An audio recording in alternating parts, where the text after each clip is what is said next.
ကဲဒီနေ့ဆရာတို့ input ကလေးတွေကိုဆက်သွားအောင် input ထဲမှာဆိုလို့ရှိရင်ဒီမှာ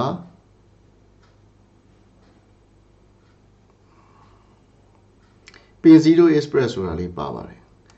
အဲ့တော့ဘလောက်တုံးနေတဲ့မှာဒီလိုခြုံနေတဲ့အတုံးလေးတွေကဘာကိုပြောရလဲဒီခြုံနေတဲ့အတုံးလေးတွေကသူကဘာပြန်ပေးလဲဆိုတော့ true နဲ့ false ပြန်ပေးပါတယ်တကယ်လို့ဒီထဲမှာရေးထားတဲ့အတိုင်းပင်0က press လုပ်ထားတယ်ဆိုလို့ရှိရင် true ပြန်ပေးပါတယ်ပင်0က press တကယ်မနှိပ်ထားဘူးဆိုရင် false ပြန်ပေးပါတယ်အဲ့တော့ true ဆိုတာဟုတ်တယ်ပေါ့ false ဆိုတာမှားတယ်မဟုတ်ဘူးပေါ့အဲ့ဒီမှားတယ်မှန်တယ်ဆိုတာကိုဘာနဲ့စစ်ရလဲဆိုတော့ဒီ if တွေနဲ့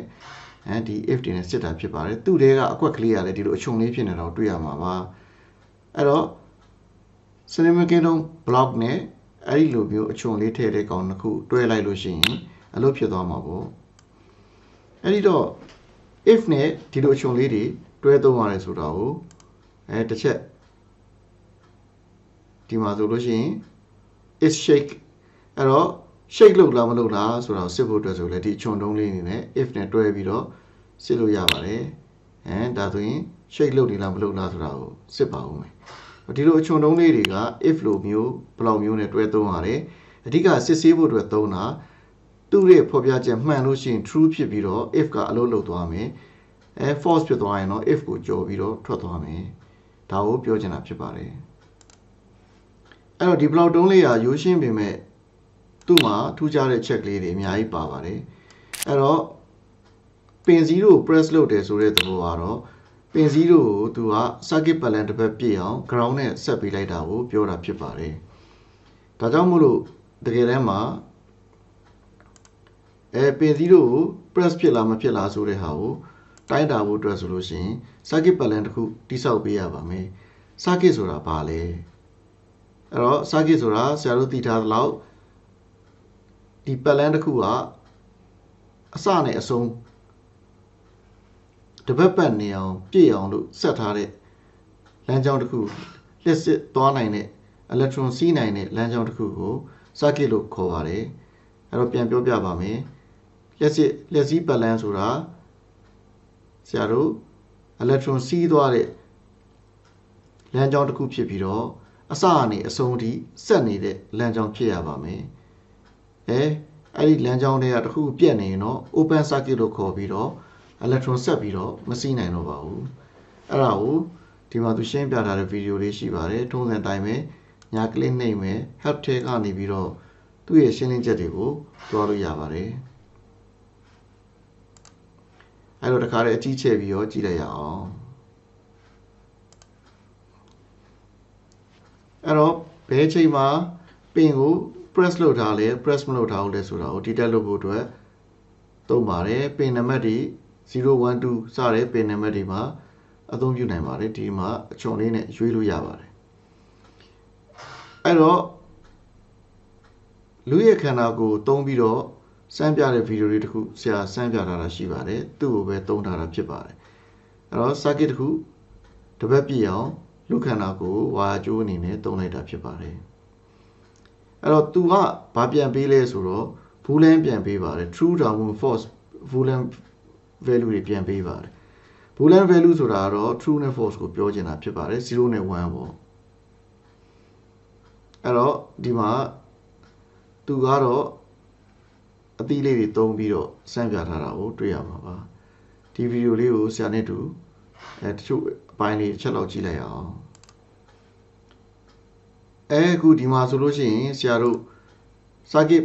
ပတ်လမ်းကြောင်းကိုရေနဲ့နမူနာပြထားတာကိုတွေ့ရမှာဖြစ်ပါတယ်အဲ့တော့ဒီ circuit လေးကဒီလမ်းကြောင်းလေးကရေပတ်နဲ့မောင်းနေတဲ့အတွက်ကြောင့်ရေကပြန်ကျလာမယ်ကျလိုက်ရေကိုပြန်ဆုပ်မယ်တခါပြန်ပြီးတော့အပေါ်ကနေပြန်ကျလာမယ်ဒီနည်းနဲ့ circuit ပတ်လမ်းကြောင်းကလဲနေမှာဖြစ်ပါတယ်ရေက electron နဲ့တူတယ်ဆိုပါစို့ဒါဆိုလို့ရှိရင်အဲ့ဒီ electron စီးရဲ့အတွက်ကြောင့်ဒီ wheel လေးကလဲနေမှာဖြစ်ပါတယ် fly wheel လေးကလဲနေမှာဖြစ်ပါတယ်တကယ်လို့သာဒီပိုက်မှာသွားပြီးတော့လမ်းကြောင်းကိုဖြတ်တောက်လိုက်မယ်ရေကိုမထွက်နိုင်အောင်ပိတ်ထားလိုက်မယ်ဆိုလို့ရှိရင် circuit ကဆက်ပြီးမလဲနိုင်တော့ပါဘူးဒါဆို open circuit ဖြစ်သွားတယ်လို့ခေါ်တာဖြစ်ပါတယ်ဒါဆိုရင်အလုပ်မလုပ်တော့ပါဘူး အဲ့တော့ဒီ device လေးကဒီ flying wheel လေးက electronic မှာဘာနဲ့တူလဲဆိုတော့ LED တွေတခြား electronic ပစ္စည်းလေးတွေနဲ့သဘောတဘာချင်းတူပါတယ်အဲ့တော့ electron ရှိနေလို့ရှိရင်အဲ့ဒီပစ္စည်းတွေအလုပ်လုပ်မှာဖြစ်ပြီးတော့ electron မရှိရင် electron မစီးနိုင်တော့ရင်အလုပ်မလုပ်တော့ပါဘူး electron ကသူ့ကို circuit balance ဖြောက်လိုက်တဲ့အချိန်မှာအလုပ်မလုပ်နိုင်တော့ပါဘူးဒီမှာဆိုလို့ရှိရင် flying wheel လေးကိုIC တွေ electronic ပစ္စည်းတွေ speaker တွေနဲ့နမူနာထားပြီးပြထားတာဖြစ်ပါတယ်အဲ့ဒီပစ္စည်းတွေအလုပ်လုပ်ဖို့အတွက်ရေအဆက်မပြတ်စီးဖို့လိုသလို electronic ကလည်း current ကလည်း electron အမြဲတမ်းစီးနေဖို့လိုပါတယ်ဒါကတော့ရိုးရှင်းတဲ့လက်စီးပတ်လန်တစ်ခုကိုဆက်ပြထားတာဖြစ်ပါတယ်အဲ့တော့ဆရာတို့ကဒီမှာပင်0ကနေပြီးတော့ power ထုတ်လိုက်ပြီးတော့အဲ့ဒီကစီးလာတဲ့ current ကဒီလမ်းကြောင်းတွေကနေတစ်ဆင့်ဟိုဒီ resistor လေးကိုဖြတ်ပါမယ်ပြီးရင် LED လေးကိုဖြတ်ပြီးတော့မှနောက်ဆုံးမှာ ground ကိုပြန်စီးပါမယ်အဲ့ဒါနဲ့တစ်ပတ်ပြန်လာမယ်ဒီနည်းနဲ့အဆက်မပြတ်ဒီကောင်က electron စီးပြီးတော့ဒီပစ္စည်းတွေအလုပ်လုပ်နေမှာဖြစ်ပါတယ်တကယ်လို့သာအဲ့ဒီ circuit ကိုဖြတ်တောက်လိုက်မယ် open circuit နေရာတနေရာနေပြီးတော့ဖြတ်လိုက်မယ်ဆိုလို့ရှိရင်အလုပ်လုပ်မှာမဟုတ်တော့ပါဘူးအဲ့ဒီမှာဟိုဒီ resistor လေးက electron စီးတဲ့အချိန်မှာလျှက်စစ်စွမ်းရည်ကိုအပူစွမ်းရည်အဖြစ်နဲ့ပြောင်းလဲပေးတာဖြစ်ပါတယ် LED လေးကတော့electron စီးတဲ့အချိန်မှာအလင်းစွမ်းရည်အဖြစ်နဲ့ပြောင်းလဲပေးတာဖြစ်ပါတယ်ဒီမှာဆိုလို့ရှိရင် circuit ကိုအလွယ်တကူစောက်ပြထားတာကိုတွေ့ရမှာဖြစ်ပါတယ်ရေကိုသုံးပြီးတော့ဒီ circuit ကိုဆက်ပေးနိုင်ပါတယ်အဲ့တော့ရေကလျှက်ကူးတဲ့စွမ်းရည်ရှိတဲ့အရာဖြစ်တဲ့အတွက်ကြောင့်သုံးတာဖြစ်ပါတယ်ဆရာတို့ဒီ Morse code တွေသင်တဲ့အချိန်တုန်းကလည်းတူပါတယ်ဆရာပြောပြခဲ့မှုလည်းရှိပါတယ်အဲ့တုန်းကစမ်းဆက်မှာတော့ပစ္စည်းမှာပြောပြထားတာစမ်းဆက်မှာသူတို့တကောင်စင်းကောက်တဲ့ချိန်မှာသုံးတဲ့ပစ္စည်းမှာတော့ဆိုလို့ရှိရင်မာကျူရီအရည်တွေကိုခုနဝါကျိုးကျသွားပြီးတော့ဝါကျိုးနှစ်ခုဆက်ပြီးတဲ့အဖက်ရအောင်သုံးထားတာဖြစ်ပါတယ်အခုဒီမှာတော့ရိုးရည်ကိုသုံးထားတာဖြစ်ပါတယ်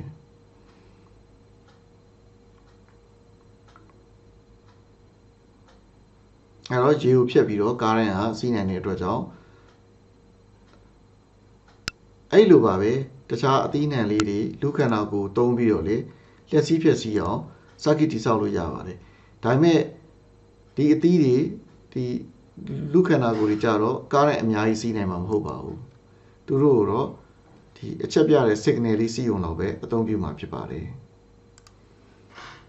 အဲ့တော့ဘယ်လိုဆက်လို့ရလဲဆိုတော့